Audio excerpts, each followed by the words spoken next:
Tripura Santiniketan medical কলেজে Manisha Das মৃত্যুকাণ্ড magistrate পর্যায়ের তদন্তে অনীহা। হাইকোর্টের বিচারপতির নজরদারিতে তদন্তের দাবিতে সরব কংগ্রেস নেতৃত্ব।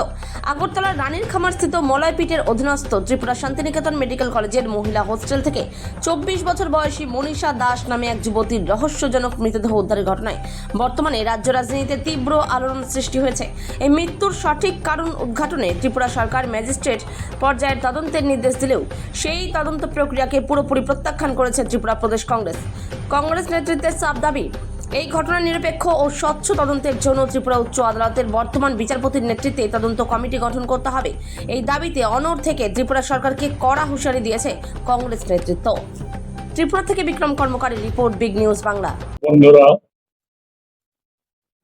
আমরা প্রদেশ কংগ্রেসের পক্ষ থেকে আপনাদের সকলকে স্বাগত এবং অভিনন্দন জানাচ্ছি। আজকে খুবই একটা নিদারুণ এবং গুরুত্বপূর্ণ বিষয় নিয়ে আমরা আপনাদেরকে ডেকে এনেছি।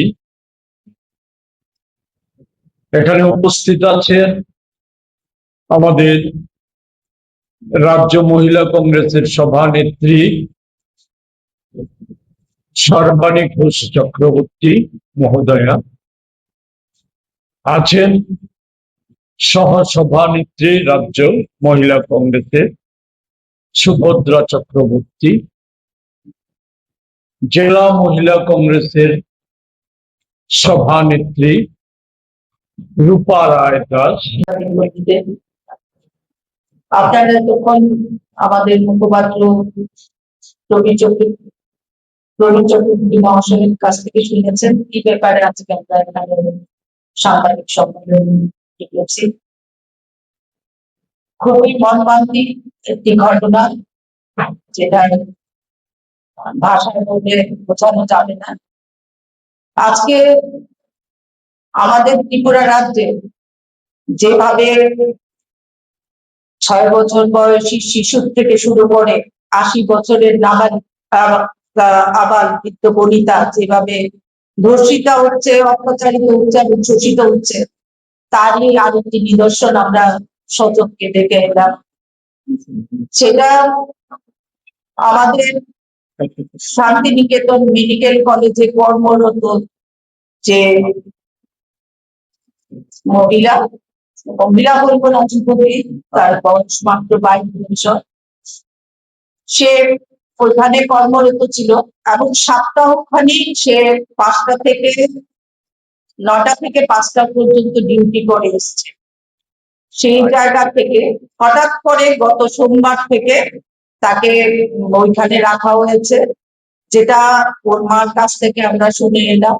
মাকে সান্ত্বনা দেওয়ার মতো ভাষা আমাদের কাছে নেই। তারপর যা সেই যুবতী মেয়েকে হারানোর শক্তি যার গেছে সেই বোঝে।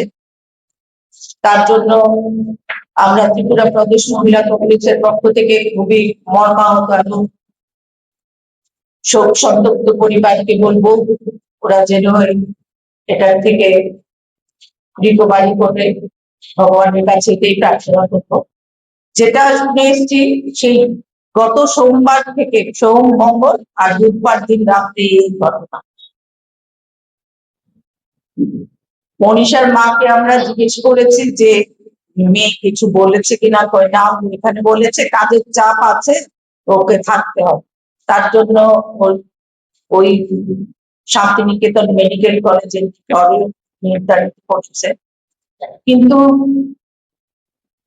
বুধবার দিন যখন ঘটনা, এটা পরে জানতে পেরেছে তাদের অভিভাবকরা, 10টার সময় ও দরজাও খুলেছে, কিন্তু তাদেরকে অভিভাবকদের খবর দেওয়া হচ্ছে রাত 2টার সময়।